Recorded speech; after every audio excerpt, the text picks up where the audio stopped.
is how she's scratching me. It hurts. How's it feel how Lainey's scratching me? It hurts. It's like... No, it feels nice. Ow. Tickles. It's also because they're It's not thick. scratching though. It's not enough to scratch. It's just enough to like lightly touch my arm. Just Make feel it itch them, more. feel It's them. like salad fingers. She's just like. I love to touch rusty spoons with my salad. Wow, that's an old reference. I was going to say that. That reference is older than you are. Aging us. No, I was totally alive for that. Because Clearly. Because we watched it all the time. because you guys watched it, I was like 5, okay? Okay. So And toddler. it was terrifying. But I love it. I was just going to say that the Explains a lot way about that, Lainey. the way that it feels when your fingers touch my skin is how I always imagined it would feel if salad fingers touched me. Oh my gosh. Have you ever been so disrespectful? Shots fired. I have never been roasted so well in my entire life. And we were just discussing how I threw up in a public sushi restaurant on another person's plate. No, I told that story to Kira and Kyla like right after Kira's boyfriend gave me $10 to sniff their dog's face. What? I was like, I'll do anything for money. Sniffs dog's face, then goes, I one time threw up on my friend's plate in a sushi restaurant. They're just like, why do we invite you? It's so much more complicated than just throwing up, though. It was more like regurgitating. it was like, I'm gonna die if I don't do this. I still don't know why you didn't just like try to get our attention or something to let us know you were choking. Baby bird. Baby bird on Aaron's plate. I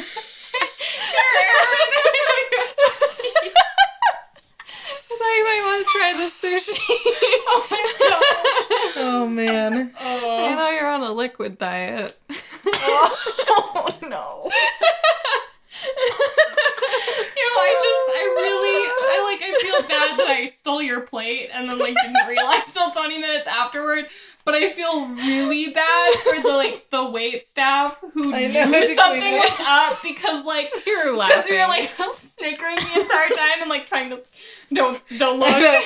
And then Lainey's leaning over to me how can I get rid of this? And I'm like, just get a napkin and pick it up like it's cat vomit. And I was like, I've trained my whole life for this. I'm trying to say it quietly so the people behind us don't hear because I don't want to gross them out. And I also don't want the woman who's bringing us our check to hear either. So I'm trying to say it to her and I'm also trying not to laugh. Plus it's an Ichiban and late in the evening. So everyone's there. Only a couple of places to go. Oh, yeah. Gosh. And half of them are Ichiban. Basically, KFC, Ichiban. I mean, I'm sure there's bars or something, but we wouldn't know anything about that. It's actually a wild misrepresentation of Utah. There are a lot of places to eat. Because we don't drink, we eat. Yeah. We just... I imagine that other people, when they feel really depressed, probably would turn to alcohol as a kind of emotional, buffer, I guess. And I say this just through observation of my friends who drink, but also through my own desires, where I just want to not think about the world sometimes, and apparently alcohol could help with that. But because I don't drink, I just eat everything. And you know what else helps with unhealthy. To get yourself a little escapism fix? Ice cream? Video games? Video games! Oh, segueing into the topic! Good job. Okay. On that note, Lainey, what are you playing? Oh, I should we how I introduce said ourselves? video games Yes. unsure. I'm like, video Did we- games? Is that what you're getting? Did we tell the start of the story? No. No, we just kind of were like, Lainey threw up. So, to reiterate, just to clarify some things that happened, a while ago, we went to a wonderful sushi establishment And Ichiban. Ichiban, everything's always half off. Ichiban. And people who don't like Ichiban fight me, okay? We're cheap. Zach. We've been spoiled by Tsunami. Yeah. He's got headphones in, though. He doesn't know I'm insulting him. And I know you're supposed to eat every piece of sushi in one bite, right? Like, that's what you do. But I'm a freaking moron. And so when I see a gigantic piece of sushi, I'm just like, gotta do what I gotta do. And I just shoved it. This piece of all sushi was like triple the size of a normal piece of sushi because it had a huge bit of cucumber wrapped around the outside. But for some reason, that didn't deter Lainey at all. It was like... She was like, I'm going to put this entire She thing in wasn't my like- mouth, even though it's It the was size of a honestly- baseball. It was like a 2-inch diameter piece of sushi, man. It was huge. And it was wrapped in cucumber, okay? Like thick cucumber. Thick cucumber. You have a very little face and a very little mouth, and it was too big for you. I like food. You should have just cut it in half. There were no knives. I just had 2 sticks. It's sushi. You can cut it with anything. It's just to take more sticks and do... Lainey, you could cut it with Lainey, your napkin. There It's was sushi. nothing more substantial in that than the cucumber. You could have just used your teeth. Like, just bite into it. I did. You're allowed to do that with larger And it pieces of fell sushi. apart. Mhm. But, okay, Fact, you're regardless... expected to. Your teeth can bite through a human finger. It can bite through a piece of sushi. Regardless of what a smarter person would have done in my situation, I am a moron. And I tried to eat it all in one go. And because that happened, I got a piece of cucumber totes lodged in my throat hole. And Don't And say throat hole. It just sounds weird. I know it's right, but it's weird. And I tried for redundant. like a solid minute to try and just like maybe I can swallow it. Maybe I can get this back. Instead of like trying to flag us down to inform us that she was having trouble, she just kind of sat there She nodded. and nodded. Yeah, I didn't like do she that. didn't realize that like touching your throat is like is the universal sign for I'm Because- choking, and she thought it was nod vigorously at us.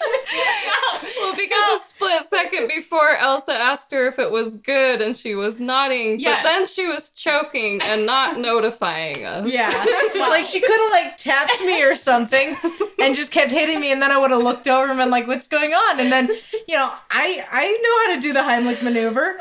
The funny thing is, I know how to punch somebody in the sternum. the funny thing is that I didn't do that because I didn't want to bother you guys. But also, Lainey's like, I don't want my death to be a bother. I'll just choke to death quietly in the corner. it is less of a bother to steal Aaron's plate and throw up on it. just tap lightly on Jensen and go and like just put my hands around my throat to signal that I'm choking. So, After she regurgitated it onto the plate. Oh, by the way, I was choking. Yeah, and she's like, I was choking, you guys. Like, we should have just realized it. Like, we should have just noticed that she was telepathically trying to tell us that she was choking. Yeah, and just in case I didn't already say this, it took me 20 minutes to realize that I totally just stole Aaron's plate. And then I apologized like a responsible human. But not a very responsible human because I choked on a piece of sushi and that could have easily been avoided. Yeah. So what are you playing, Lady? What am I not playing is a better question. Unfortunately, this month I decided to let gamer points take over my entire life, and I was number one for most of the month, trying to beat Jensen. So I was mostly playing Skyrim and Fable 2 and 3. Because those are my backwards compatible games for the Xbox One. You have other games for the Xbox One also. Yes, those are my backwards compatible games. And I wanted to play backwards compatible games. Okay.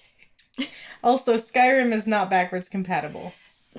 You were playing remastered. Get out of here with your facts. I won't let you have anything. Get out of here with your facts. Okay, well, Fable 2 is really great. Been having a wonderful time playing it. And I mostly was playing it because I found out that there are 3 main quests in which you're recruiting, like, your allies, the other heroes. And once you complete each quest, you get 100 gamer points. And I had this entire plan where I was going to wait till 11:30 to, like, on the day of, like, the end of it all. Last night. Last night. On September 30th. Yes, that I was going to finish up one of those quests and get 100 points and beat Jensen. She was 60 points ahead of me, and I was like, no way. 780 points? Yes, she was at 780. We really took it seriously. And I was at 720. Towards the end of the month.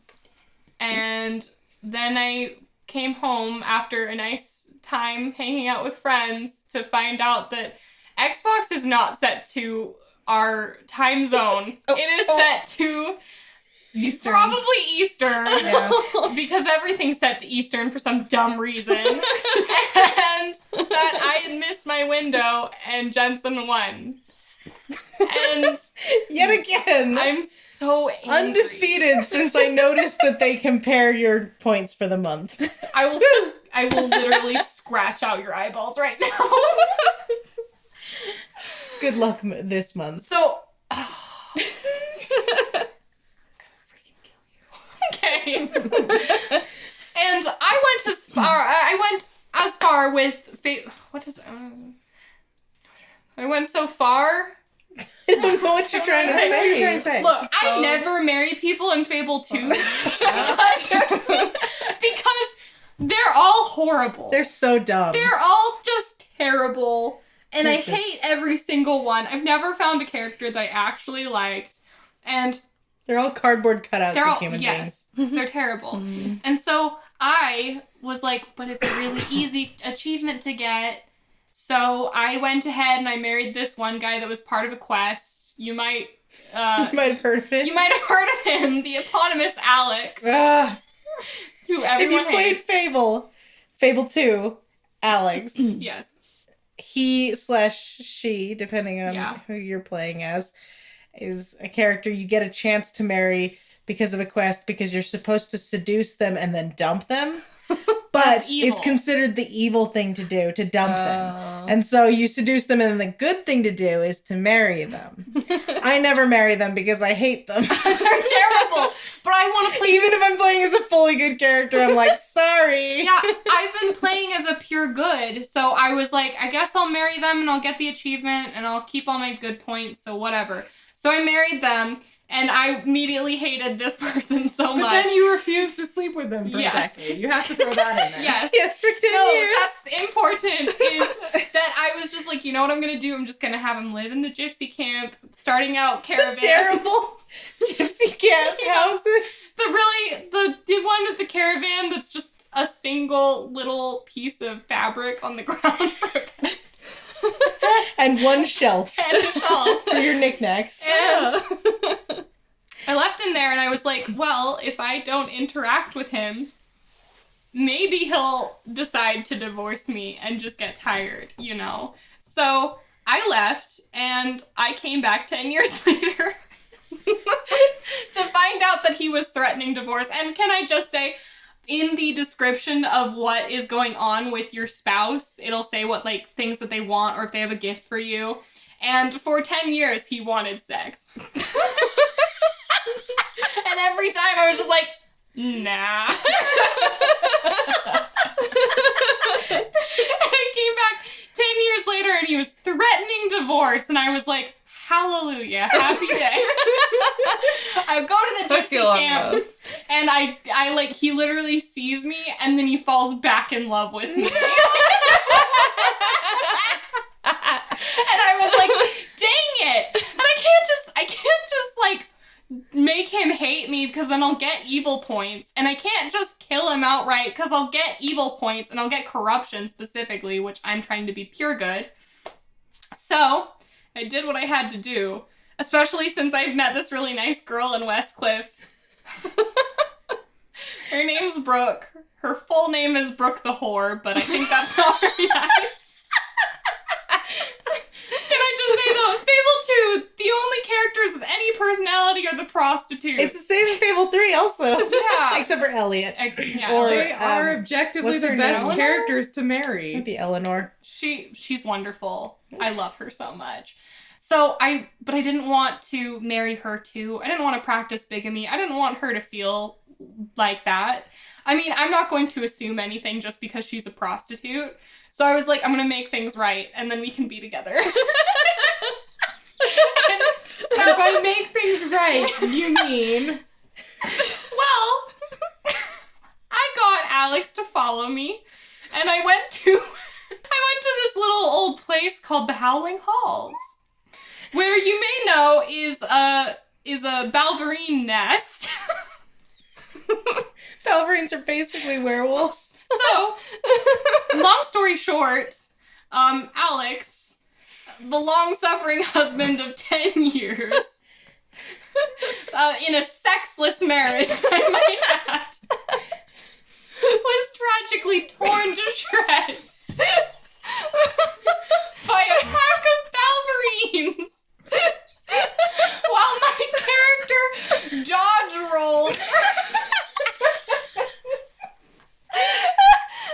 for like a solid 5 minutes, and then immediately went to Westcliff and proposed to Brooke. She's really great. We have a house in the old town, got a very nice garden. She's great. She's spending her time fixing up the house and getting me gifts. So this is your purely good character. Mhm. And You know what? In Fable, that's purely good. That's my really good character. And my favorite part is that I have taken to nicknaming her, calling her pet names, because I just love her so much. And so I nicknamed her Sugar Pie Honey Bunch, because every time I see her, I just think of that wonderful song. The only problem is that when you nickname people, it keeps the rest of their titles. So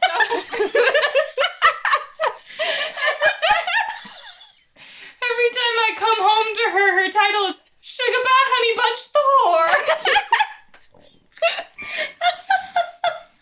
But that's okay. I'm not gonna let her job get in the way of our love. I'm really happy for you guys. Thank you. It's amazing. It's honestly the best decision I've ever made in Fable. Or in life. To inadvertently murder my husband and then marry a Just prostitute. stand by and watch as your husband is ripped apart by Balverines, and then immediately propose to someone else. Oh, it was so nice. The other nice thing about Brooke is that she actually likes aggressiveness, so if I accidentally bring out a weapon, she's just like, ooh. That was the problem with Alex, is that I'd actually put out my weapon and be like, what the hell's wrong with you? And you're like, I pressed the wrong button, jeez! And with Brooke, it's like, take me now. I'm like, great. Oh, man. That's Buy a hilarious. girl dinner first. Seriously. Oh my gosh. Oh. Fantastic. Oh So, my gosh. it was a long story, but It's worth it. well worth So it. worth it. So that's what I've been playing. Lane, thank you so much for your contribution.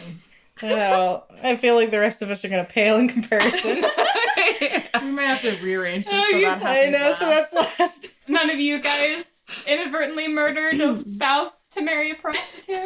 No. No. Oh. Can't say as I ever have. Although you've convinced me it's the right choice. Okay, also, for plot reasons with the quest, after this 10-year period, you meet with one of the other heroes in your group. And if you are married at the time of recruiting her, she will say something about you, like, why are you talking to me? You should go home and see your husband and or wife, you know?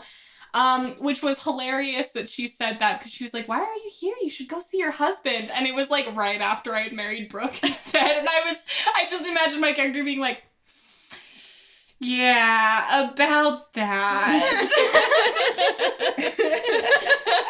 I just like I married this guy and I just really didn't like him or wanted to sleep with him, and now I'm happily married to Brooke. It's like one of those Wonder what moments that's about. where you wish that you could just like say something and it would actually be what your character says in the game, and you just be like, "Oh, he's dead. He got ripped apart by Baldur." I was like, oh, Oh no. I'm sorry to sorry. hear No, that. don't worry about it. I'm already remarried. Oh. How long have you been back? 2 days. Oh man. We're burying him this Tuesday. And the wedding is right after. We're not gonna be at the funeral. We have our honeymoon. So I started playing Control this week. Or last week. It doesn't matter when I started it.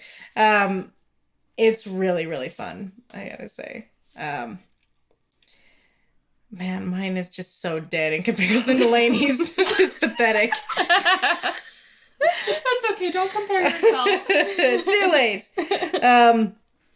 Anyway, I won't talk about it too much because I want to spend more time on another game. And Aaron already talked about Control a lot. But I have to say one thing I've noticed is that I definitely feel like it needs to be played on a PlayStation Pro. Because I don't know, did yours do this at all when you pause it and then you unpause it? Did it like skip a bunch? Yeah. Oh, I guess that's just what it does. Yeah. I was assuming it's because mine wasn't like strong enough. It makes it lag. Yeah. Yeah. Why does pausing the game make it lag? It's usually when you're fighting someone, but yeah. Oh, mine does it it whether I'm was- fighting someone or when I'm really? not. Like, all the time. Anytime I pause it with the options button, if I pause it with the big button, it's okay. Mm. But with the options button, it always lags. Yeah. It's weird. Yeah. It's pretty crazy. Yeah. And then I also, when I first started playing it, after I started it here at your house, Aaron, and then when I actually bought the game and started it at home, somehow the camera got stuck directly behind her. And so when I was aiming, it was just looking at the back of her head and I couldn't see any of the enemies. Oh, no. And I was like, it wasn't like this at Aaron's, was it? I don't remember it being like this. It's so hard to see.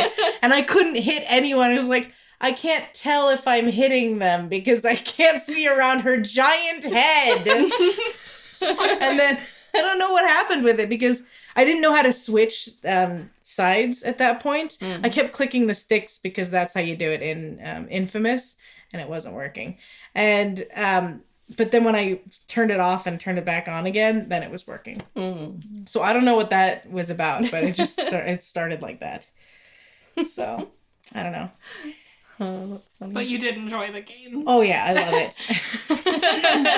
it. No, I really love it so far. I think my favorite thing about it is probably just that, well, okay, besides the powers, which are amazing, levitating is so much fun and like being able to throw stuff. It's really cool. I really love just the idea that there's like these normal everyday objects that are like super powerful. Like I love seeing the objects like in their glass cases, like being monitored and stuff. Like I saw a mailbox when I was playing it yesterday and was just like, what's the deal with that mailbox? I want to know what it does. And like I wandered into a room and this weird ducky with red eyes like disappeared and reappeared somewhere else. And I was like, oh, that can't be good.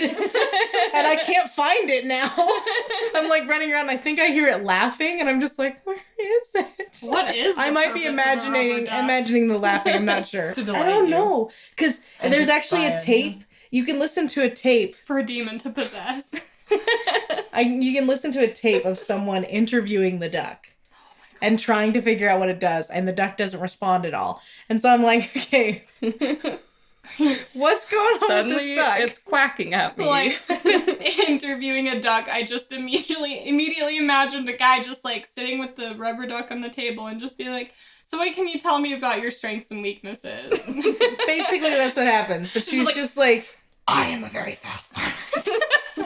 she's just like asking it different questions, and it's just completely silent. She's like, no reaction. And then just asks it a different question. I'm just like, what is the deal with this duck? You know what they should do? They should get one of those recorders that they use for ghost hunting shows and see if they can pick up anything with that. They should hire me to Well, interview these ducks. They can't do it now because the whole place is falling apart. So They're all just floating motionlessly. Motionlessly in the sky and chanting. Okay. The chanting gets really creepy after a while too. I'm like, So just give in to the Dark Lord Satan then. I've gotten used to it. I'll be like, I'll think I'm used to it, and then I go to somewhere and it'll slowly get louder and louder and louder, and then it's like they're screaming at me, and I'm like, I need to turn on The Office while I play this. Because I'm a scaredy cat. And then I also went back to The Witcher because I was helping my martial arts instructor play Gwent, and was like, I forgot how much I love Gwent, and I love The Witcher, and I just want to play it some more. So I've been playing that a lot, and I love it so much. I'm getting ready for the Netflix show, which we will talk more about later this episode. And then the last thing that I played, like the main thing, because I mean there was also a lot of me playing Goat Simulator and various other games trying to beat Lainey and gamer points. Can I just say, she was getting scared. Okay. Yeah, I pulled out Goat Simulator to beat her. She was getting Yeah, of course I was getting scared. I was like switching between games. I was like looking through the achievement points, trying to see which ones I hadn't already gotten and which ones I could get really quickly. I turned on Prince of Persia just to try and get a quick couple 100 points. Yeah. Like, can I just say, I was never very scared. I was pretty confident that I was going to win throughout the entire thing, but in classic Lainey fashion, I was just a freaking idiot. She's still too cocky. I was just a freaking idiot, and I was just like, yeah, I want to rub it in her face. Yeah. I want her to think that she's gonna win, and then swoop in at the last minute and be like, wham, 60 points on you. If you had gotten 60 exactly, I still would have won. No. 60 points Over. you, hon. Okay, that makes sense. I can't count. Remember, we already established this in the last episode. The last game that I played, though, was Headlander, which is a game I've never heard anyone talk about this game before. When I was in school still, like, a little over a year ago, one of my friends and I were talking about the idea of a game where you could pop your head off and move it onto a different body and like gain different abilities because of that. And then like a couple days later, I got a text from him that was just a PlayStation code. And I typed it in my PlayStation and it was this game, Headlander. Mm-hmm. And I didn't play it until now because I don't know why I don't. She's lazy. I don't play the games immediately when I get them like 90% of the time. But I just started it.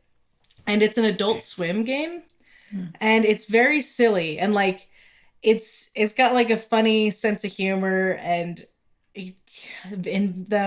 Zim from Invader Zim does voices in it. I know he does. I hear his voice a ton. Well, like, but also like I'm pretty sure Dib too. Yeah, like, I think that they just got the voice cast from Invader Zim. I would totally believe it. But like the whole premise of the game is that it is just that like you're a disembodied head stuck inside a rocket powered helmet, and you fly your head around and attach it to different bodies and like travel all over. It's like it's a platformer. 2D side scroller. It's a side scroller platformer. Yeah. And you just like run around and solve puzzles by like connecting to different bodies and separating your head at the right time, and like you can use suction on your helmet to pull other robots' heads off and like stick your head on, and it's so fun and weird. And like there's this whole level where you're basically playing chess, but because it's Headlander, you're not playing chess like with a chessboard and like moving one piece at a time. You're just like selecting whatever piece you want, which you need certain pieces to get past certain barriers, and you need to grab data from one side and take it to the other side, and like it's so weird. I love it. I would definitely recommend it, though. It's a very strange game. It's very sounds silly. Amazing. And it's just funny. Erin, what are you playing right now? I haven't really been playing a whole lot recently. I don't know. I get in weird moods. Well, mostly it's because Zach's been sick, and so he was on the gaming couch. And, you know, germs and stuff. So The gaming couch? Yeah, Well, there's a yeah. clear gaming couch The in this gaming setup. couch. Have you never noticed? No, I know, but it's just like you can play video games from any I place know. in the room. I'm more But- concerned that your gaming couch is also the sick couch. I know, it's a little weird. Well, it's the Zach couch because he mostly fits on I was it. gonna say he's very long. Mostly. Yeah, he's very I was long. like, that's a really short couch. His feet are still hanging off of it. It's a long couch. Don't you mean he's a long person? Yeah, he's a long person, and it's a big couch for normal people. Poor guy. Yeah, Oh, I man. love him. Anyway. Just Aaron. He's so long. I love him. Oh my gosh. I've was me literally talking said about those my exact- prostitute wife. I've literally said those exact words about our cats before. Yeah. Like pick them up and dangle them until they stretch all the way out and be like, he's so long, I love him. That's exactly what it's like to have a husband. Yeah. Oh, Yeah, like a cat? I just pick him up. Nice angle. First you have to stand on a ladder. Yeah. I mean, yeah. Okay, I think we've Actually- mentioned this in past episodes, but just to clarify, Zach is nearly 7 feet tall. Yeah. Yeah. He's 6'11" and a half, something like that. 6'11", 7 feet in shoes. Yeah. He's a very tall man. So if he's in shoes, you really need a ladder. Yes. Like, that's not much of an exaggeration at all. Like, I'll stand 3 stairs above him. Above, quote. And I might be level with him. Maybe. It's like, now we can make eye contact. Yeah. Yeah. Hey, my neck doesn't hurt anymore. But anyway, I didn't want to sit on the leather couch because I don't like the leather couch. And then the couch I watch TV on isn't good for gaming because, Angle. angle the angle's is really cut bad. off by the I don't think it's- entertainment center. I don't think it's a good angle for watching TV Oh, either. It's not really a It's good not. angle for like anything. There are many reasons I have neck problems. Maybe you should like That's my favorite couch to fall change asleep on. around Yeah. the setup or something. Yeah, maybe someday. Come on, some feng shui. But you Yeah, were feng playing shui it some up. games, though. I was. I played a lot of Link's Awakening. I'm so Yay! jealous. It's so much fun. Oh, it's one of my so favorite Zelda games. Yeah, it's super fun. I love finding the secret seashells and talking to the townspeople and doing the mini game with the claw, and it's so Have colorful. you figured out how to steal things from the shop yet? I tried to steal, and he told me to put it back, and I thought it made me go back, so maybe You I can should try steal stuff. again. You can steal stuff. Uh-huh. But then when you come back, he'll like call you a thief and then he'll shoot you with a laser beam and kill you. But then you'll come back, you'll still have whatever you stole. But everyone in the town will call you thief instead of your name for the rest of the game. Oh my god. Depending on what you take, it's totally worth it. Public If only- shaming. If only I hadn't already bought the bow. Oh, Just that's what I like- usually steal. Yeah. That thing is like 980 Yeah, it's rupees. so much. It's ridiculous. But yeah, it's colorful and vibrant and adorable, and I'd love to play it handheld. I don't usually play the Switch handheld, but especially because Zach was on my main gaming couch, it was perfect. And So plus, much it's the bitterness perfect in it. game. It's the perfect game to play handheld because Yeah. Hand to sit and be on I my know. beautiful Because gaming it was gaming originally couch. handheld, I think. Yeah. Maybe. I only ever played it handheld. When I was little, it was on Game Boy, and so I played on that. And then I got an Gotcha. emulator on my phone, and that's what I beat it on. Yeah. Yeah, and it still has that top-down feeling because when you're a certain distance from the top or bottom of the screen, part of it is blurred out depending on where you are. So it keeps that mystery, feeling. But yeah, I played Astral Chain for maybe a couple of hours the other day, and it's really interesting so far. I hope the controls get better because at the moment I can't really control my whatever it's called, the thing attached to my chain, my Your astral stand. chain. Your JoJo stand. Yeah. Yeah. Yeah, it just kind of does its own thing. So I'm hoping we'll like have a connection or something and I'll be able to control it more. Anyway, so yeah, that's what I've been playing. Cool. Very cool. Nice. And just briefly, I'm not going to talk too much about the games that I've been playing just because I don't know that I have a ton to say about them. I'm going to try to just sum it up in like one statement or one sentence. I've been playing Fire Emblem Three Houses. I want to protect all of these good girls and boys. I know I can't. Code Vein. It's Bloodborne, but anime. Love it. I am a little bit worried about the lack of variance and levels that I've seen so far, but I'm pretty early into it, so I don't know that I have any right to judge yet. Yeah. Shadow of Mordor, which I started playing for Jensen's birthday. Yes. I love it. So far, it feels way more Assassin's Creed to me than Lord of the Rings, so It's I'm super hoping that Assassin's will Creed at first. change as I get more into the story. It does. Once again, kind of early on, so it's hard to judge. And then the last thing is just that I went ahead and beat and platinumed all the Spider-Man DLC. Well, not platinum, but I 100%ed it or whatever. And I will never play that DLC again. I thought that some of the storyline stuff was kind of fun, but it mostly felt like they were recycling all my least favorite parts of the game into a bunch of mini missions, and I didn't love it. Yeah, I didn't 100% them because screwball missions drive me insane. Those were awful. Like Yeah. I was actually like mad because I waited forever. I was like, oh, are we gonna get some stealth missions finally? Because the stealth missions had been my favorite challenges. Me too. And she managed to make them suck. Like, I liked Yes. the stealth missions and they were not fun when they were the screwball missions. Yeah. That was really my biggest problem with the DLC is I felt like it just a lot of the time wasn't fun. Yeah. I finished it, but I was like, I'll probably play the main game again at least once, but I don't think I'm ever gonna go back to the DLC. Yeah. The story was fine. Yep. It was actually maybe some tighter storytelling Yeah. than the main game, but it doesn't make up for it. Yeah. That's me and Spider-Man. Remember, dude? Yeah. Anyway, so we're going to do most and least favorite today. And we're going to try not to get too deeply into discussions about these just because we've already been talking for 40 minutes. Yeah. And I know that we want to discuss the last question of the episode. And also because I feel like most and least favorite, we don't necessarily need to get into a long-winded discussion. And we definitely, I'm looking at you, we definitely do not need to get into any arguments about it. This is not a visual medium. She's pointing at Lainey. I'm pointing at Lainey. No, she's pointing at Aaron. Why would she ever be pointing at Aaron? Aaron When never has argues Aaron with gotten anyone. into She's an argument perfect. with anyone? I'm perfect. I Anyway, don't know. Think it through. If you wanted to at least maybe trick someone, you could have said she was pointing at me. Jensen, yeah. She's pointing at herself. anyway.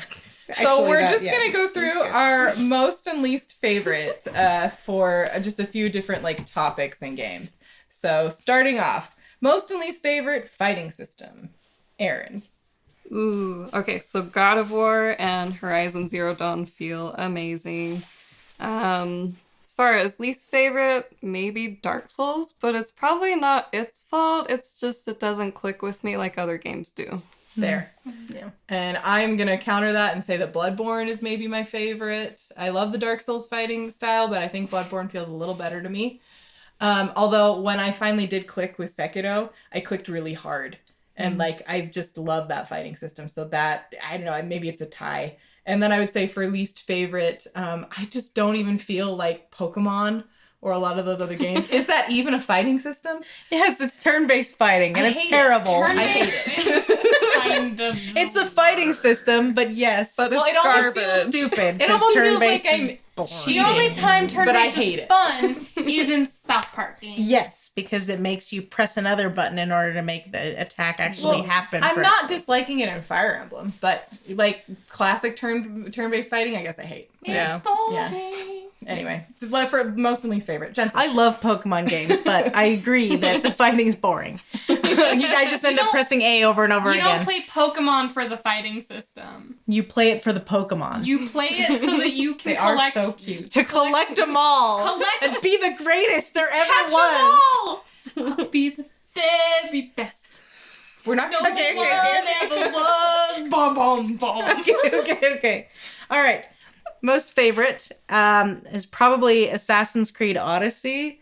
I just felt like it was so smooth, and being able to Spartan kick people off of mountains definitely helps. But also, it just like, you feel like a demigod, you know? You're just so powerful. But at first, you suck.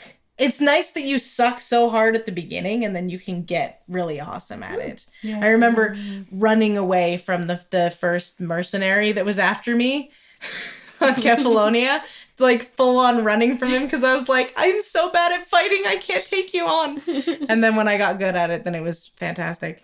And then also Mass Effect Andromeda. I really loved the fighting in that. I thought it was very nice, and it was especially cool once you could like chain together like the Nova and the what's the other one, Lainey? The one where you like charge, that's it. When you could chain together Nova and charge attacks.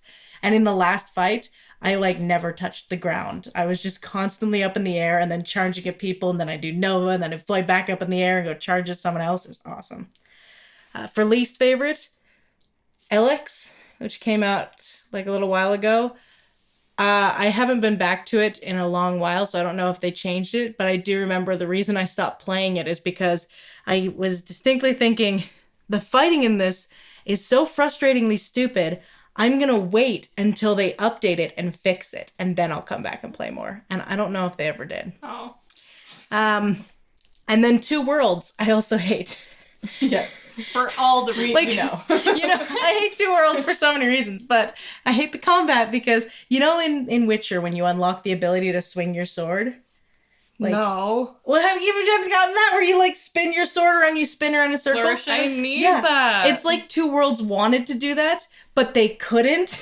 And so instead, your character just, like, flips their sword on either side of their body, and they look so stupid. And that's the only attack the whole time. And I hate it. So the only attack is a 12-year-old outside with a stick pretending it's a lightsaber beating up their 10-year-old cousin. Precisely. And being like, no, I want to be Darth Maul.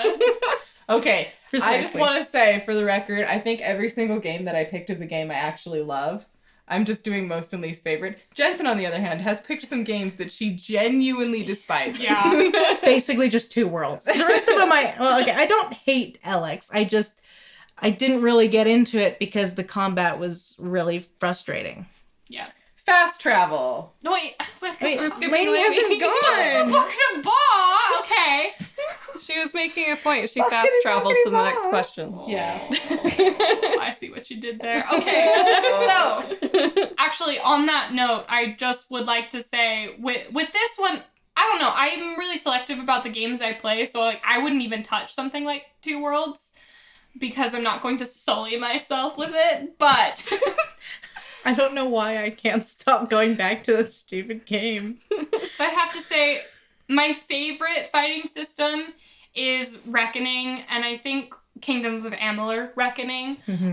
But I think that the thing that makes it most impressive is that it's one of those fighting systems where you use buttons to do like The face buttons. Yeah, you use the face buttons to do attacks, which generally you don't have anything special about a fighting system like that. But they've managed to make the combat really fluid and like that you can like interchange these combos just so well. Like the second that you start playing, you feel so fast, and even when you're using like two-handed weaponry that should be clunky, it's still like really sleek. It's very nice. I think my favorite part about it is that you can switch so quickly from using one attack to another attack. Yeah. Like you can use your first weapon, your primary weapon, and then you can just instantly switch to your secondary weapon, and then you can instantly switch over to magic. It's so the fast. response time is really good. On the other side, I'd have to say my least favorite games in terms of combat, they're games that I love. Like, don't get me wrong. I love Dragon Age Origins, but that combat is so bad. And it's like I've learned to love it after my 100 plus hours of playing that game, but it's bad. It'd be bad. Yeah. So I'm gonna pick that one because you can, like on casual, you can fall asleep while fighting a boss and there's no interest to it, and it's something like you can fall asleep fighting. The combat is the worst part of that game. Yeah, but people don't play That Dragon and Age Orzammar. Origins for the combat. People play it for the characters. Okay. And for romancing Alistair. Yeah. But let's not break the Dragon Age rule here and talk about it forever. Fast travel. Fast travel. What's your favorite fast travel, Erin? Oh, okay. So Funky's flight on Donkey Kong Country 2 is so great.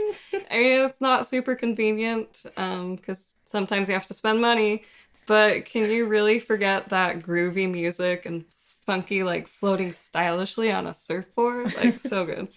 I completely agree with what Jensen's gonna say, but I'll let her tell you that. So for my least favorite, I went with Red Dead Redemption 2 because as far as I know, you can only fast travel from your tent and from nowhere else.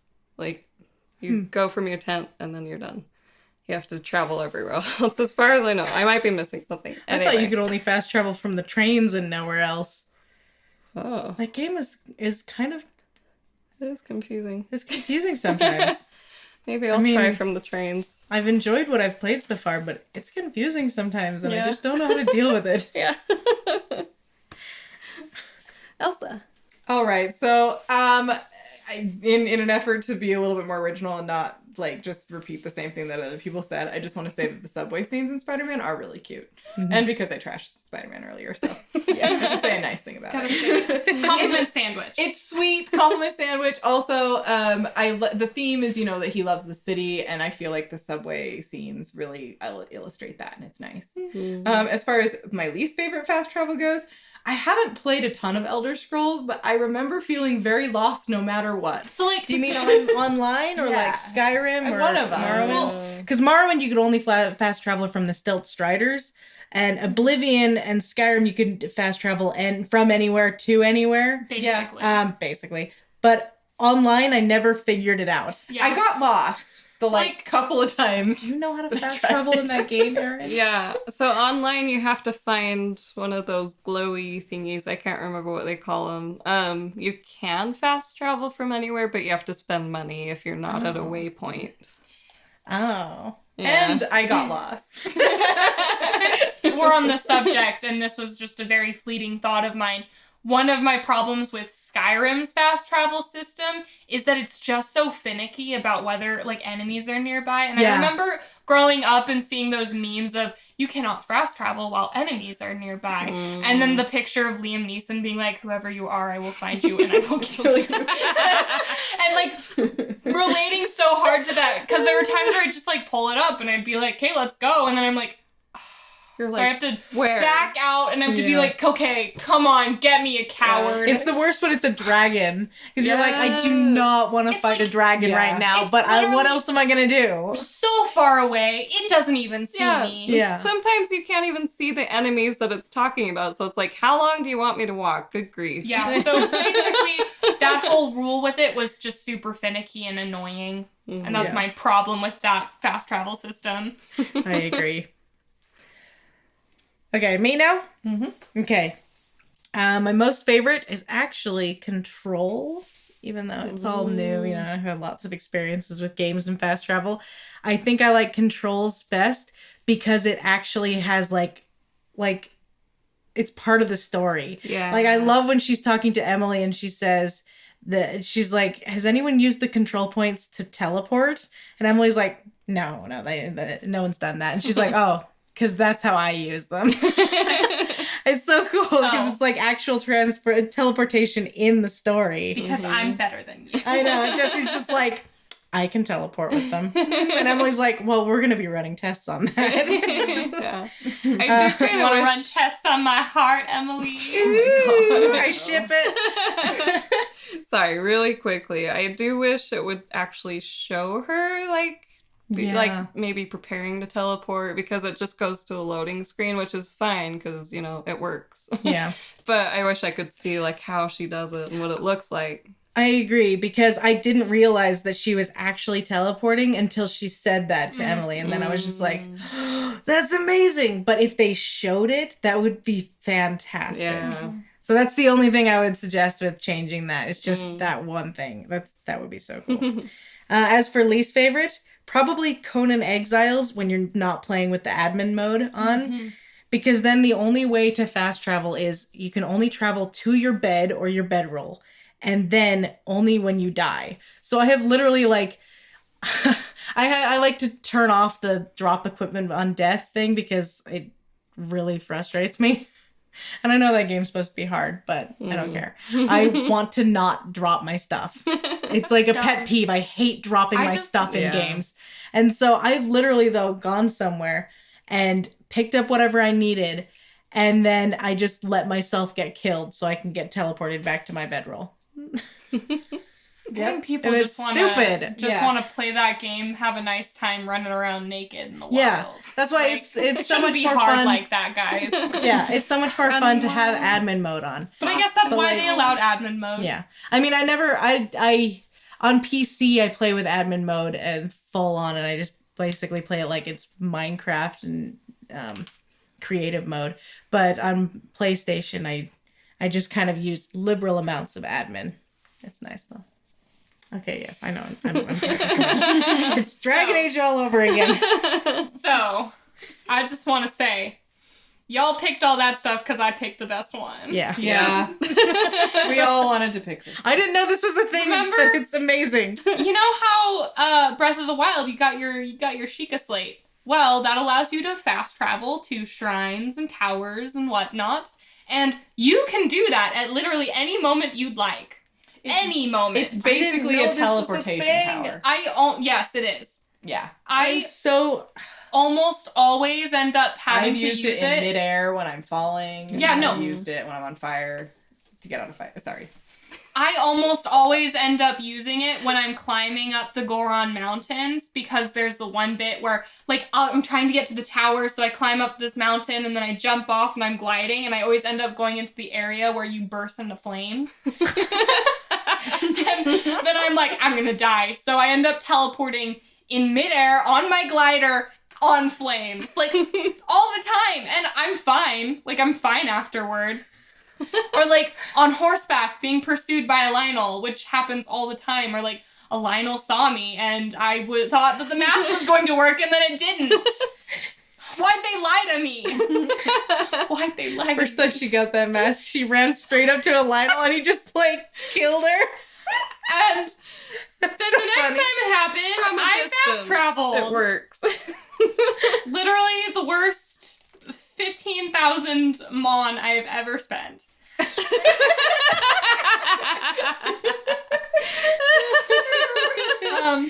As for least favorite fast traveling system, New Dawn is really annoying in that a lot of the things that should be there immediately are things that you unlock at, like, certain levels. So fast travel, you don't unlock until you've got, like, a level 2 of one of the areas in your camp. Yeah, and you It was just don't so get that annoying. until you've done a couple of the main quests. And I know Lainey's like me, where she likes to put off doing the main quest stuff for as long as possible. Yeah, it's important story stuff. I want to have my full You want focus to on mess that. around and do nothing for a while. I want to have my full focus on that so that when Old Man Jenkins wants me to get his cat, I don't have to worry about that while I'm saving the world. Strawberries! Okay. Okay. Inventory. Oh, speaking of Breath of the Wild, it has a beautifully simple inventory. You have separate sections for melee, bows, outfits, ingredients, and prep meals. And then there's The Witcher 3. Mm-hmm. It's a mess, and I hate it. And I'm probably not using the best things that I could be using. So, so there. I feel like Dark Souls inventory is really intuitive, and it just is, I love it. And I also give it extra points because of all the flavor text. I know they do that kind of things in other games too, but I am particularly fond of it in Dark Souls because it's almost the majority of the storytelling told through that flavor text. And the inventory is really nice and accessible. And then the worst inventory Well, the reason why I wanted to do the most and least favorite was literally because I was playing Conan Exiles and I hate their inventory so Oh my gosh. Yeah. I hate it so much. And That I know I sucks. already ragged on it for its fast travel, but like its inventory is worse than the fast travel. The game is really only super fun because you get to be naked and a cannibal. No, it's because It's only fun for a lot of reasons, but like It's fun because it's Minecraft with good graphics. Yeah. Well, better graphics. But that Not Lego but like the graphics. Not inventory Lego system graphics. in Minecraft is also a bust. yeah. Yeah. All Yeah. those 16-year-olds are gonna come at me now. Okay. Anyway, Nameface, Jensen. No, it's me. Yeah. Oddly, I'm on the other side of this issue with Aaron. I actually love The Witcher 3's inventory, and I love Horizon Zero Dawn's inventory, and I feel like they're very similar because it's like they're separated into types of items. So it's like pages of inventory things, but on like a big grid. And I think what it is that I like to wallow in a huge grid of items It's that I fun. have. And I love to just like spend a ton of time in there going through and dismantling the things I don't need and selling stuff that I don't need and organizing my stuff. Ugh. And so Witcher 3 and Horizon Zero Dawn, they just work for me in that way. She's the Liz Lemon of inventories. Yes. Yes, I am. I have a second category in here, like a middle category. That's the I don't know if I love it or hate it section. Because I was thinking about weird inventories and I was like, Fable 3, I love that inventory. And then I was like, no, wait, I hate it. And then I was like, I don't know. I love it. Like, I love the, like, I kind of love the sanctuary idea that you go to the sanctuary and then, like, you look through. But then sometimes my brain forgets that that's the inventory. And so I press start and then I go there and I'm like, wait, what's going on? Maybe you're just too dumb for a good inventory Maybe. system. But it's like, I just can't decide if I love it or if I hate it. You know, there's days where I love it and there's days where I just don't love it. But the one that I really do hate is Fable 2. Because it's just constant scrolling. I mean, the whole reason they made the inventory like it was in 3 is because there was so much scrolling through 2. It was horrible. Yeah. I forget about all the stuff I have. Yeah. After a while, like at a certain point of the game, I stopped looking at my inventory completely. And I'm just like, whatever, I'm good the way I am now. Yeah, I like forget that I should probably go ahead and sell all my condoms because I'm in a relationship with another woman, so I can't really use them. Why do I have so many? You just find them around, like, buried underground and in people's drawers. Maybe we shouldn't be using them. So, Well, you don't. personally, I feel like the best inventory system is no inventory system. But if I have to choose one, I think one of my favorite ones is Skyrim. Because instead of having a confusing grid with lots of little pictures and text I cannot read, it's just a nice little list of stuff in categories. And it's just a lot easier for me to sort through it. I don't know. I think I'm just better with lists than with grids. I do like that it brings up the picture of the item when you select it. That's really helpful. It's really nice. Yeah. And actually I'm going to add on, Fable 3's inventory system is great because it makes it tangible. Like, it makes it something that I can see. And I think that's really helpful because then I don't forget about all the items I have. So I really like that one. And then inventory systems that I absolutely hate. I really hated the one for No Man's Sky. I could not tell what I had. What did I have? I couldn't tell. Like, first off, the writing was too small and I couldn't read it. And second of all, I'm dumb anyway, so it's not like I'm gonna be able to read it. There are also like 3 locations. No Man's Sky's inventory also confused me because it's like you've got your ship's inventory and then your inventory, and then I swear there was a third one. That I know, was like, what's this what for? was this one for? So, yeah, not great.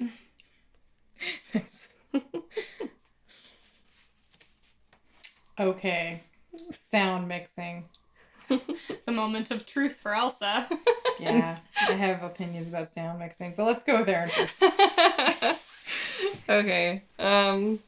If I'm wrong, don't make fun of me because I'm not an audiophile and it's been a while, but I think I remember the Halo games having pretty good sound mixing. And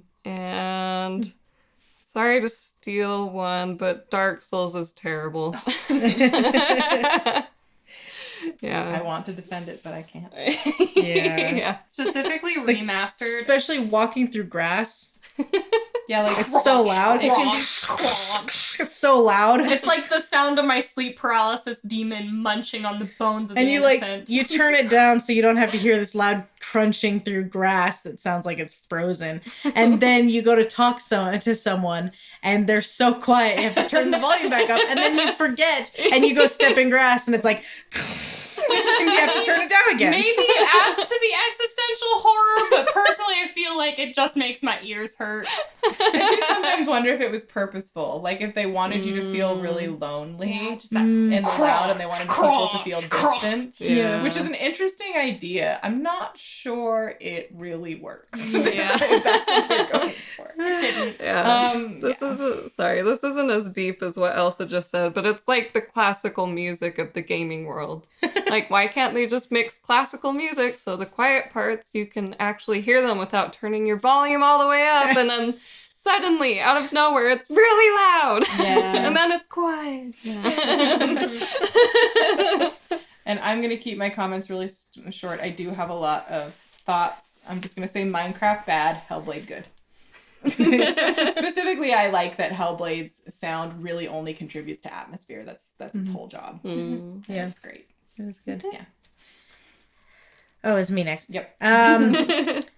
My most favorite, I think, is just all of this generation of Tomb Raider games. I think that they're all just so nice. I feel like I really am in the locations that you are in the game, you know? Like, in every way. And then for least, Morrowind. Specifically when you're walking around in a town and you walk by someone and you're like running away from them, and all of a sudden you hear them shout to you across the city, just Outlander!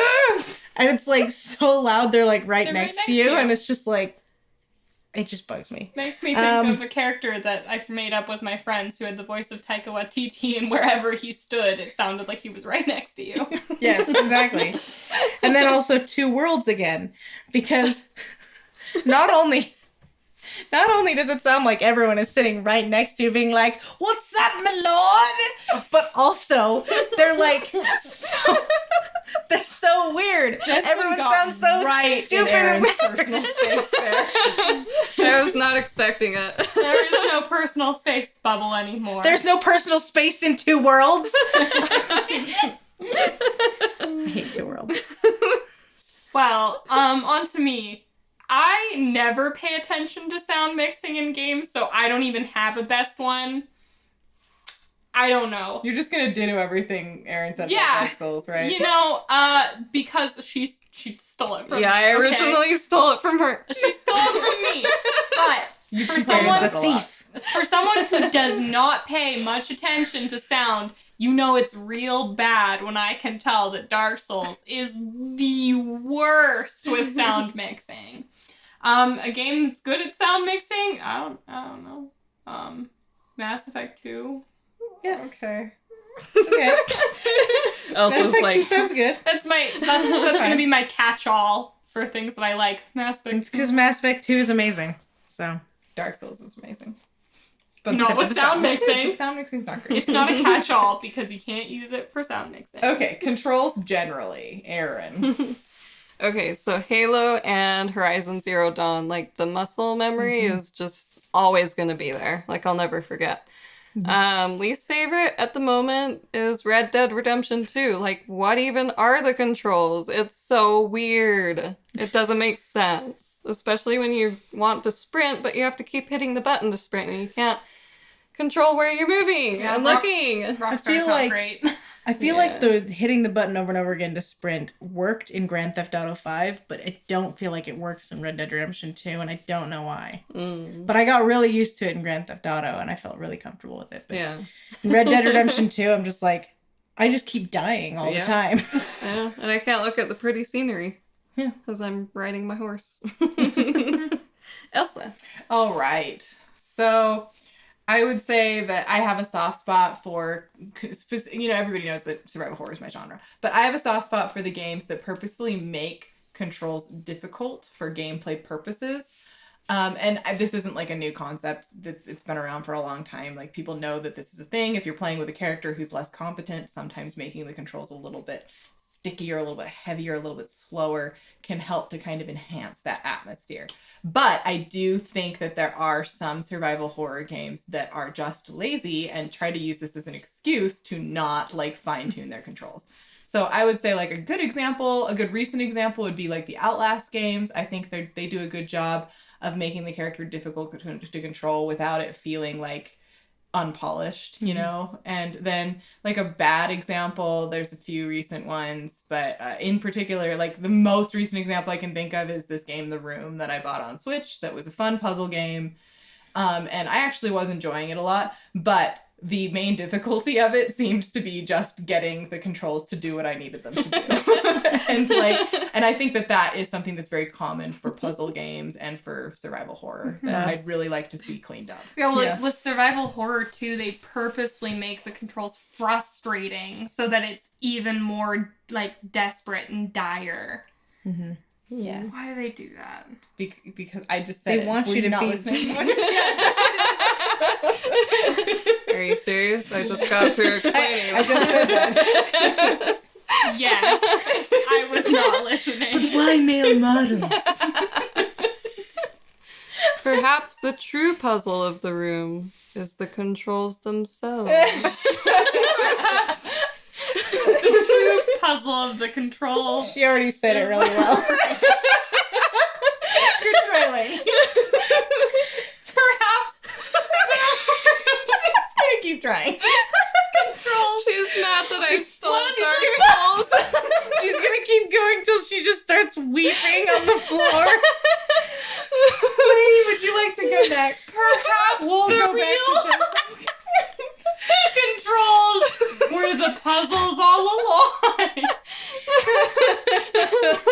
The best puzzles are the controls we find along the way. Maybe the controls were always Oh my with gosh. us. It's man, okay? Most dangerous animal is man. Man. Okay. Or is it puzzles? Oh man. I'm sorry. Okay, Jensen. Yuto. Wait. No, Yuto. No Yuto. No, Yuto. No Yuto. No, Oh my Yuto. gosh. No. Oh, it's my turn. I see now. I'm trying to remember what subject we're on. Controls. I think my most favorite is probably Rise of the Tomb Raider, because I felt like Lainey calls it spiritual hocus pocus mumbo jumbo. But by the end of Rise of the Tomb Raider, I just felt so connected with Lara. It felt like it didn't even feel like I was holding a She controller. didn't know where Lara was- began and she ended. Exactly. It was so perfect. That fight on the top of the tower with the helicopters and stuff, I just felt so in control of everything I was doing. It was amazing. Meanwhile, I was shouting expletives and biting my Yeah. controller. Lainey is having a hard time.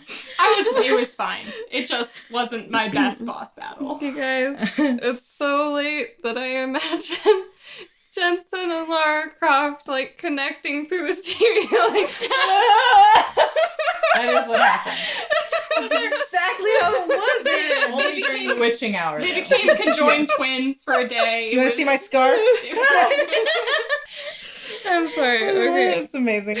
And then also just as like a little shout out, I felt like the traversal controls for Spider-Man were really, really good and really intuitive.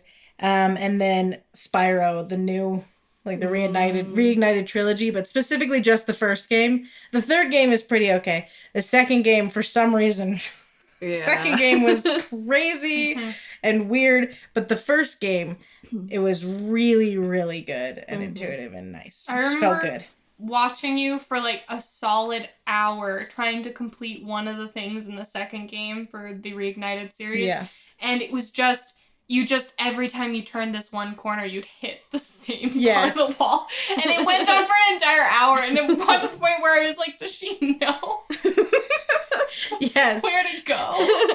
The second game, Ripto's Rage, It's called Riftos Rage because that's exactly what you're gonna do while you play it. You're gonna rage You're gonna because rage. it's stupid. Anyway, least favorite controls is probably Red Dead Redemption, the first one, because they're even worse than the second game's controls. Oh. Oh my gosh, I hate it. And then I remember doing the same quest like 6 times just because I really didn't want this one girl to die. And so I was just trying to shoot the guy before he shot her. And just trying to do that was such a pain in the butt. And then also Uncharted. I have to throw a shout out to that one because the first game has such bad controls.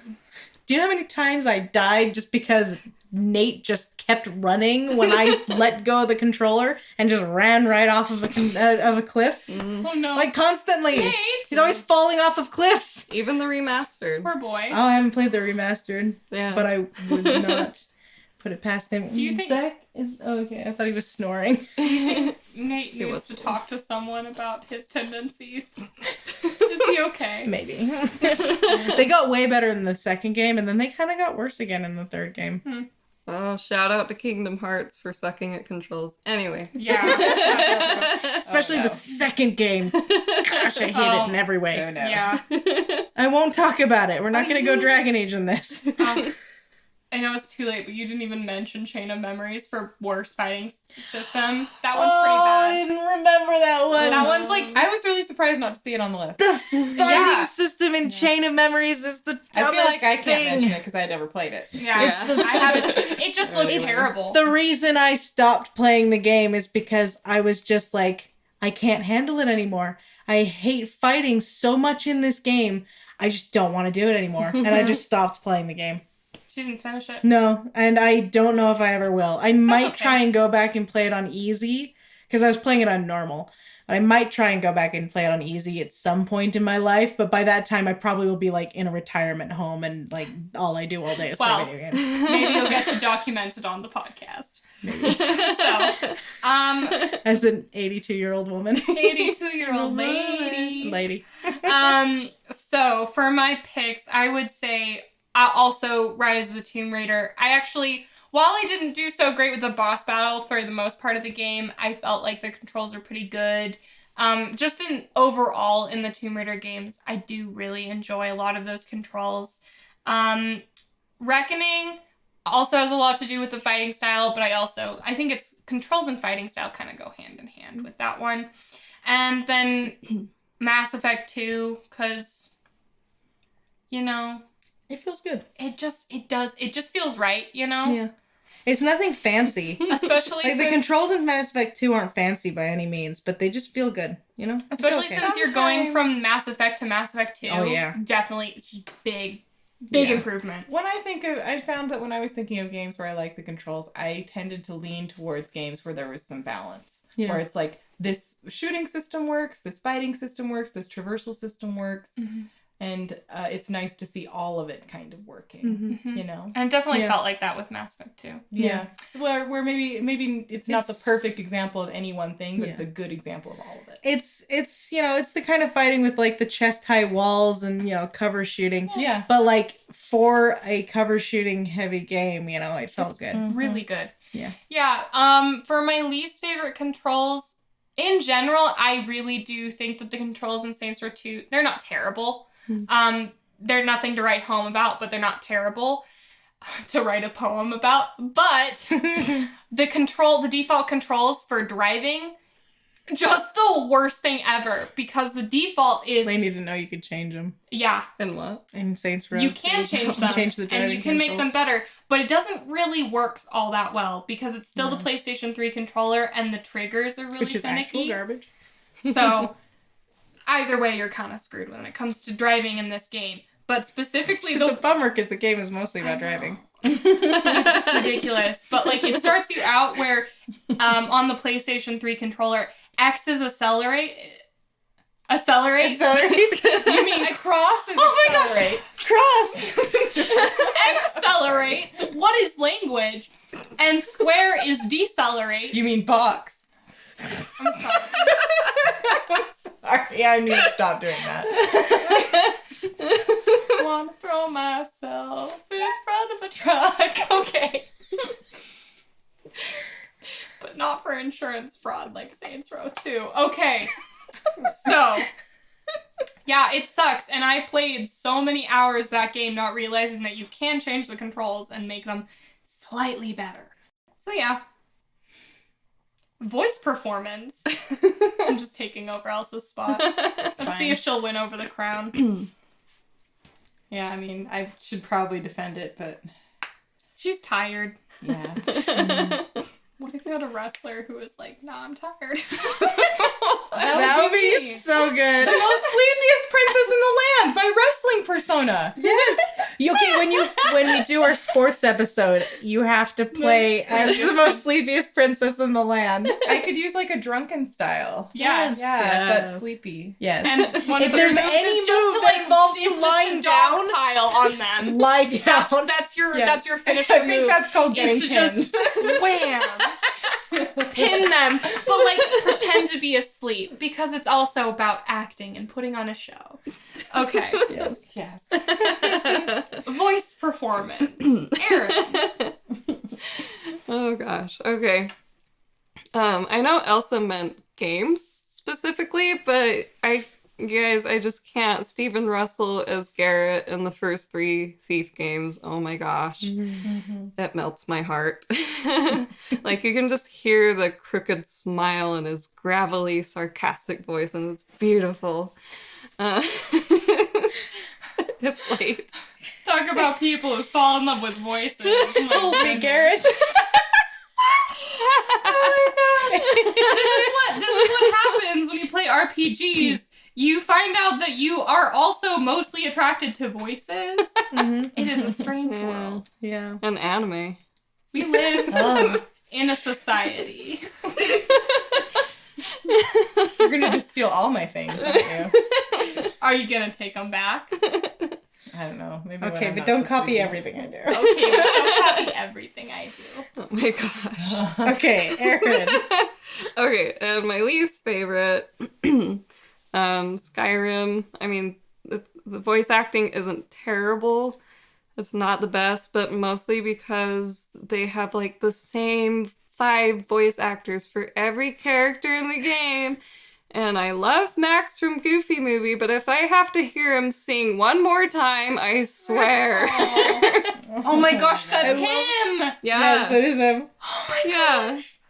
I love hearing one of the people that does a voice in Skyrim in a different thing. It's always the weirdest thing. I'm like, how did you get here? Yeah, no, the guy who does the voice of Really? Fenris often plays an Imperial Guard in Skyrim, Yeah. and Imperial Guards are absolute jerks, but Yeah. he's kind of a jerk in Dragon Age 2. He is. But he's less of a jerk. Sometimes he's kind of nice or whatever, so he says things, and then in Skyrim I go to it, and he's like, move along, citizen. I'm like, whoa. Excuse me, the last time we met, you were very anti-establishment. I don't know what's happening.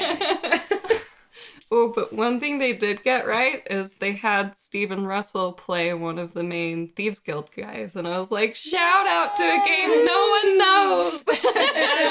Woo! Nice. I didn't realize that. Yeah, which one? Oh, that's great. I can't remember. I would imagine it's the guy with the hood who, like, never speaks.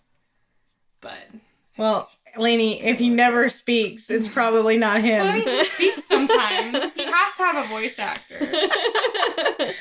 And We hired a voice actor for this character who never speaks. He just Because grunts. we're just Because. made of money. Over Hire here Stephen it's- Russell to just go, hmm. Gravelly. Gravelly. Oh, okay, so he's Mercer Frey. Oh. He's Mercer? Yeah, Clavicus, Vile, Barbus. Ooh. He's Barbus? Yeah, Sinric, Endel, and probably a bunch of other people. I know all Cool. these people. Yeah. I can't... Is he in Saints Oh my Row? gosh. I don't know that.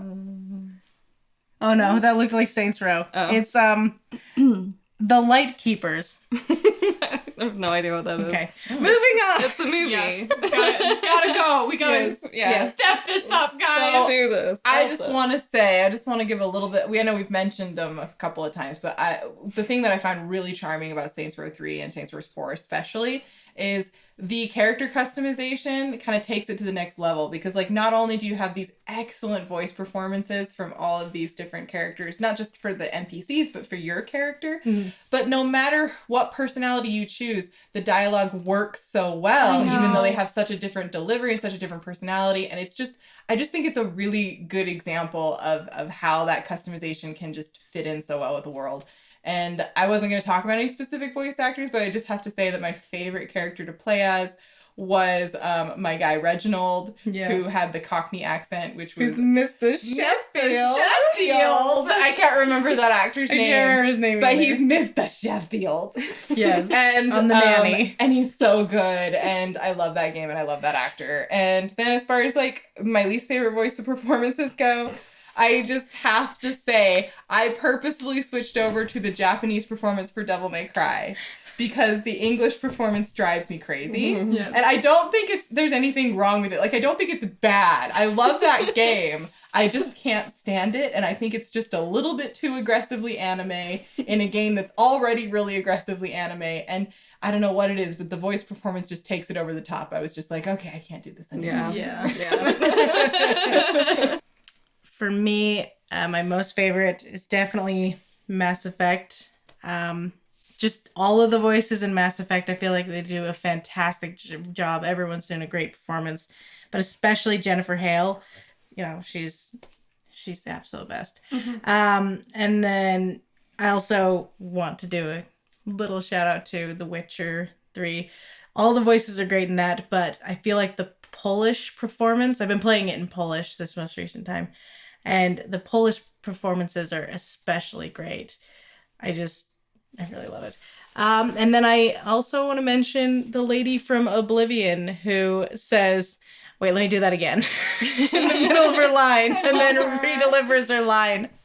I love it so much. I know it's kind of a jokey thing, but at the same time, I just really love it because it's so funny. And then least favorite is Two Worlds again.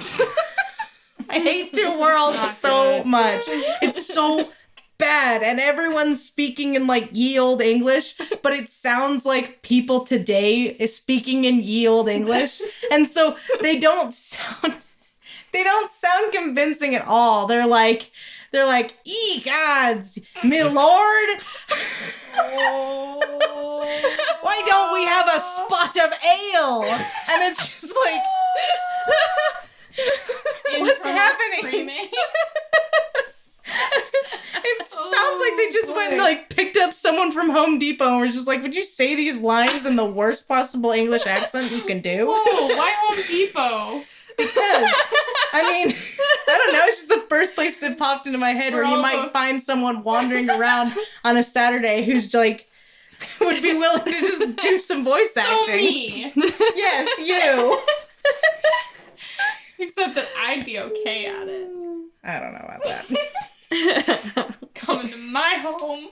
Okay. Well, I have an interesting relationship with voice acting. We'll get to that though. I'm just confused.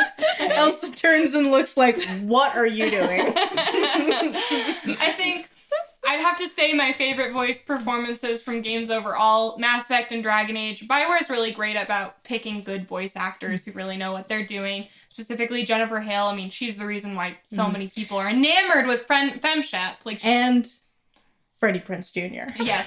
And like not throwing shade at Mark Meer because he also did a really great job, but Jennifer Hale definitely, like, she just brought her lines out. She's great. And then in Dragon Age, I think one of my favorite performances is from Kate Mulgrew as Flemeth. Yes. And how she already has like that gravelly witch voice about her, but she kind of hams it up a little bit, and it really, really works though. Like, she's just like laughing at her own jokes, and she just sounds like this crazy lady, and I just wish I could live in that world and be friends with Flemeth. So maybe I just really like the character, but I also think Kate Mulgrew did a great job.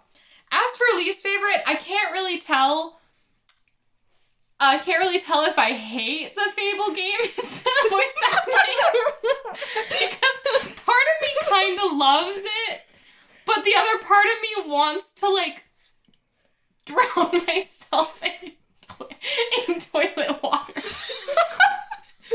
When I'm walking through the castle and I hear that one maid go, Your Majesty. But Your Majesty. I've definitely gotten a love from it, and specifically, they always get Stephen Fry for those games. Mhm. And Stephen Fry does a good job. Stephen Fry is amazing. But he does ham it up. Oh, yeah. But he, not as bad But as in a that great one way. maid. Not as bad as that one made. But in a great way. Majesty. So, like, I guess that's definitely a game with some interesting voice acting, we'll say. All right. What not video game thing are you obsessed with, Aaron? Well, we were talking about hamming up our voice acting. No. What not video game thing are you obsessed with, Your Aaron? Majesty.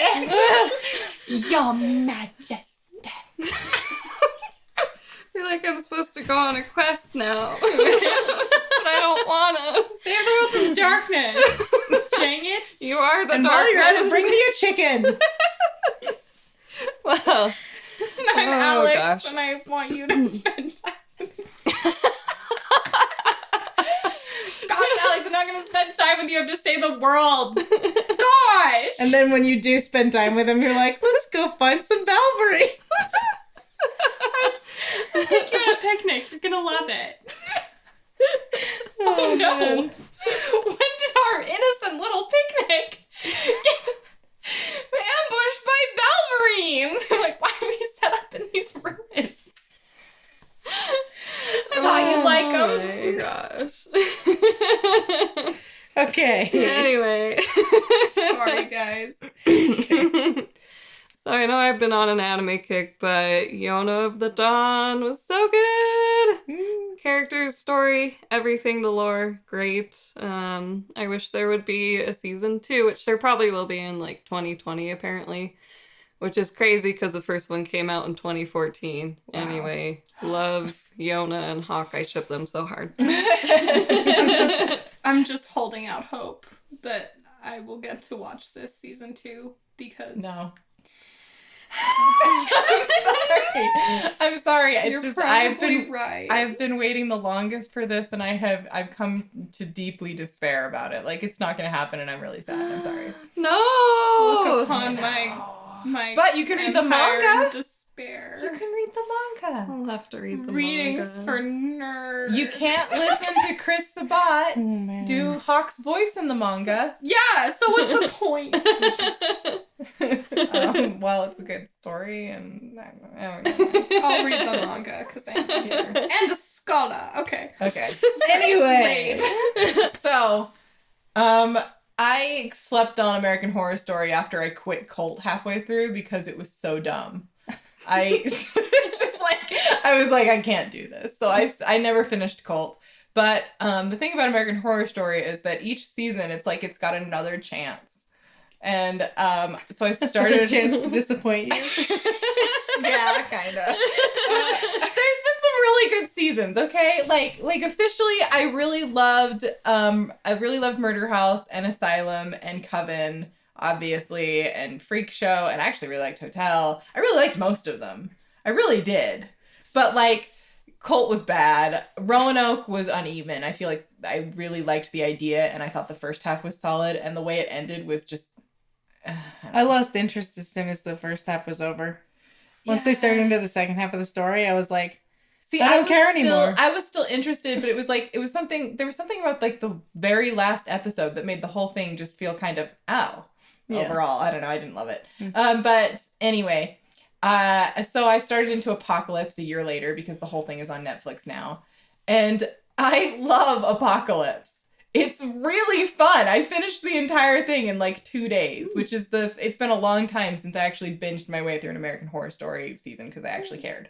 She's at her weekly family dinner watching American Horror Story was, instead of yeah. talking to her relatives. Well, I talked to the relatives too, but as soon as this conversation started to turn to politics, I figured I should extract myself. Yeah, it's probably It's a like, smart idea. time to go to American Horror Story. Yep. You know it's bad. Yeah. to American That's Horror the time when I Story. put my headphones in. Yeah, so Sometimes go into the other room. I really liked this season a lot, you guys. It was great. It felt like a direct sequel to Coven in a lot of ways, but also Murder House. And it was great. And I was really worried because they introduced a new character and it made it very clear that like the season was going to be about him. And it was a new character and a new actor. And it's really hard in a show where the whole charm of it is that they keep bringing back this cast of characters for them to introduce somebody who you like actually connect with and like. But he was great. And to the surprise of absolutely no one, he's Australian. Why does this always happen with me and the Australians? I love him. Anyway, so it's a dumb show, okay? It's stupid and it's weird and it's dumb, but I just love it. But it's your dumb show. It's my favorite luxury garbage. Yeah. Like, I just have such a fun time sitting there eating my sugary, spicy trash. And I love this show so much. It's so dumb. I love it. It's your hot Cheetos with lime. It's my hot Cheetos with lime. And Dr. Pepper. Yeah. They're best with Dr. Pepper. So Coke. after the disappointment Pretty of good with Coke. after They're the best with disappointment of Cult, this was great. This was exactly what I needed. Good. Nice. I'm glad. I might So- have to actually start watching the season that's airing now. So, Jensen. Hmm. Jensen's excited to talk about that. So, I started listening to the Witcher books while I was at work. So, I've started reading the books technically. Started with The Last Wish, and then I listened to Season of Storms, and right now I'm on Sword of Destiny, and I'm going to finish that within 2 hours of work tomorrow and start on Blood of Elves. And I love them so much. They're so beautiful, and the dialogue is just amazing, and it's so flowery and fun. And in some ways, it kind of reminds me of J.K. Rowling's dialogue. And I know that it's been translated, and you know the localization is different, it's changed a little bit. But because I actually speak Polish, I can hear some of the phrases in Polish in my head as I hear them. Like, I can hear ones that haven't been translated too much, and it's still just like, it feels Polish. You know, a lot of things they say, it just fits. And it's just, I just love it so much though. Oh my gosh, you guys. And it's making me...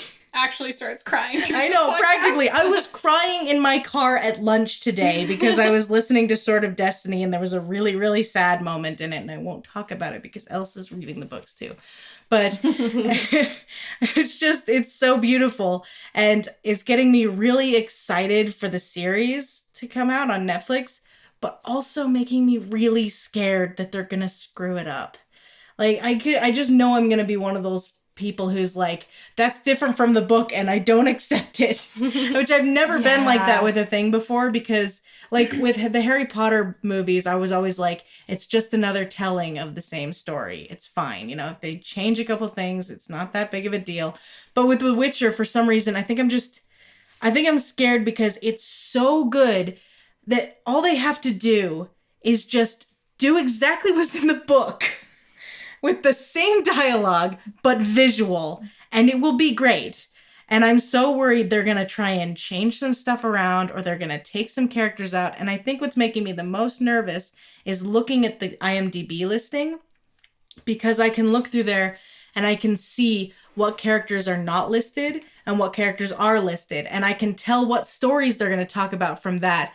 And like how they're truncating them. Yeah. And there's some of them where I'm like, okay.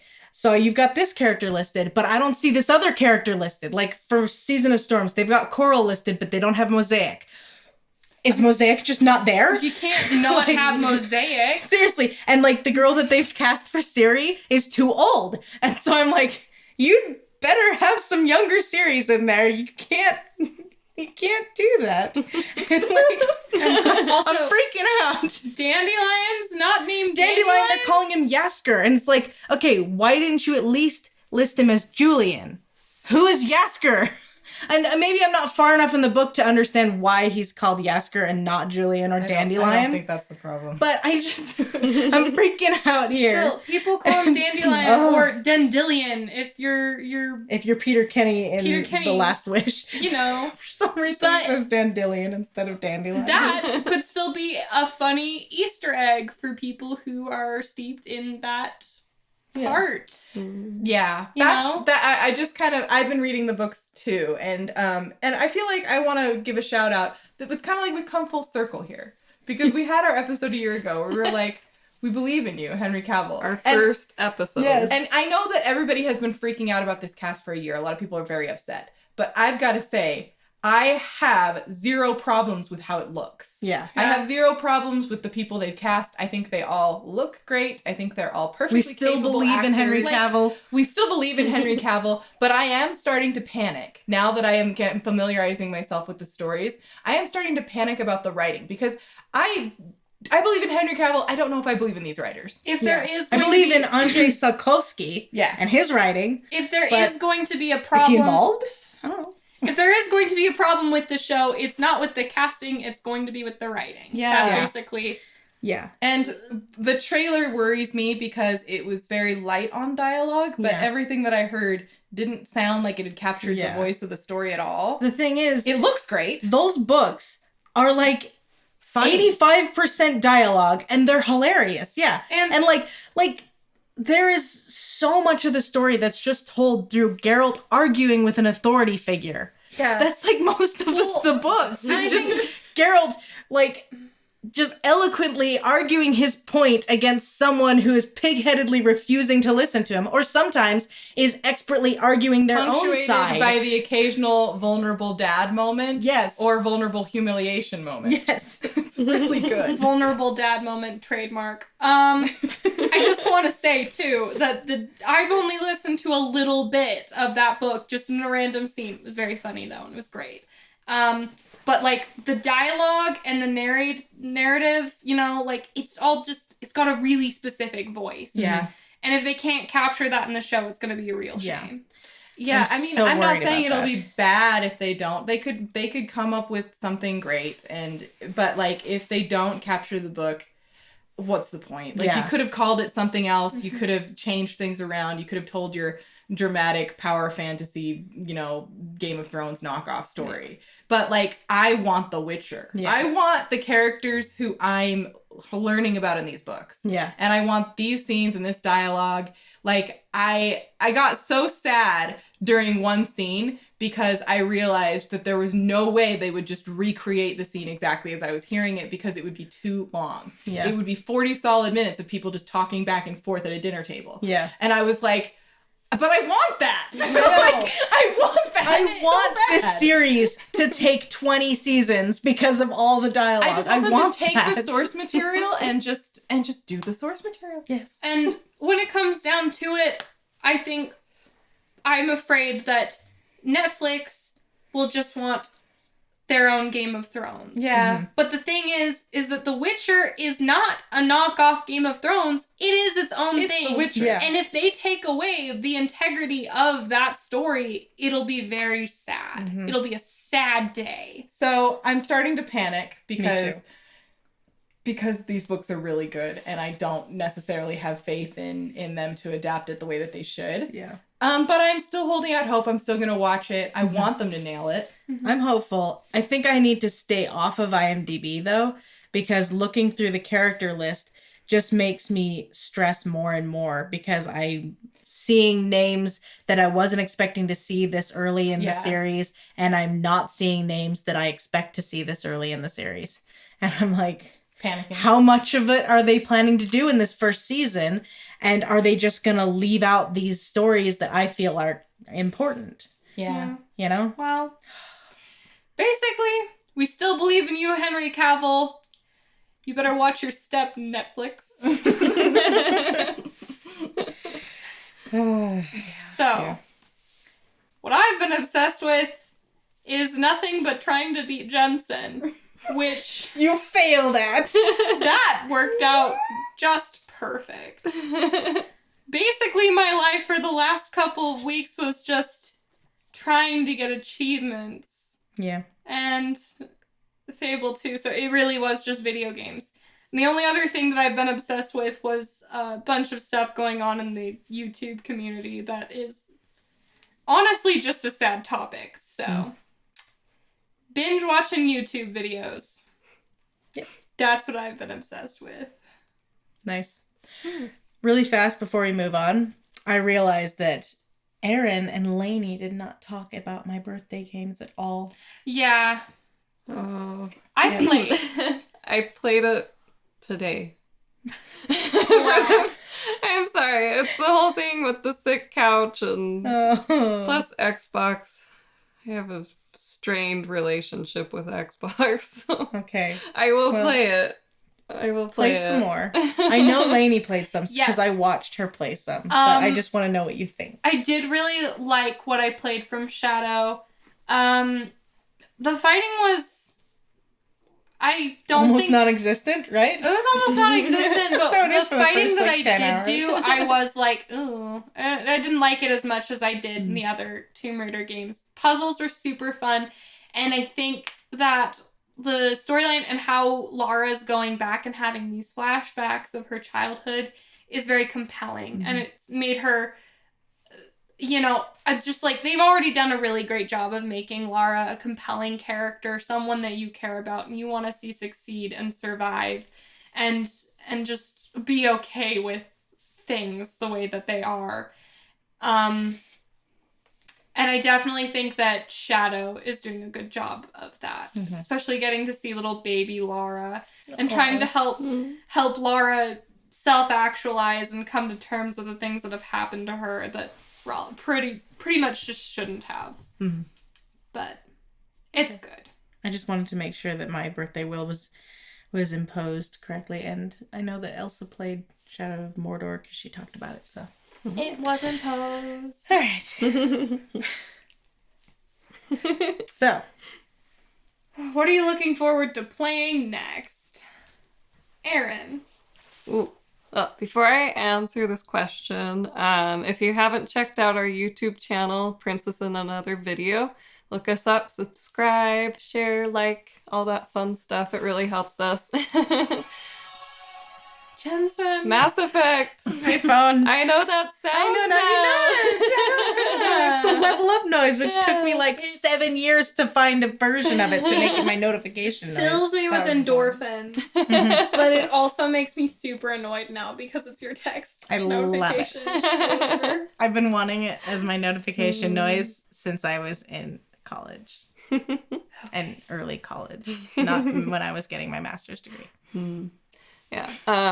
But yeah, check out our videos. Jensen did a great Dark Crystal from memory, which she has no memory of it pretty much. Which, like, so it's a great time. So watch that. just fun to watch someone who doesn't remember a very odd movie from the 80s trying to recount what happened in it is just such a great time, honestly. It was fun for me too. Yeah. And it's super fun to film. And I've never seen the movie, and I still got a kick out of it. So yeah, you'll enjoy it. And finally dropped my Let's Play BioShock video. Finally. Yeah, Yay! watch me bumble through the first little bit of BioShock. Anyway, the main reason I bring that up is because we want to do Man of Medan as a Halloween video, so be watching out for that. And also I'm thinking about getting Judgment again because Persona 5 is so big, you guys. It's so long. I just don't want to go back to it yet. So I'll get another giant anime game to hold me over. Gotta have Nice. that other giant anime game Yes. to distract you from the other giant anime game. Solid plan, Aaron. To distract me from the other giant anime game, Final Fantasy 15. Isn't life just And the Cobain. giant anime Oh. game, And except that Cobain. not everyone's super attractive and has really weird facial expressions. And Chris the Bot needs And, to voice like everyone. Like Even gravity me. and physics defying boobs. What a world to live in. Yeah. Okay. Sometimes mine do things and I'm like, that was weird. No one asked you. Just an observation. But were you like, that was gravity defying? No, usually just like, I'm not sure that's the thing. But it happens, so. Okay.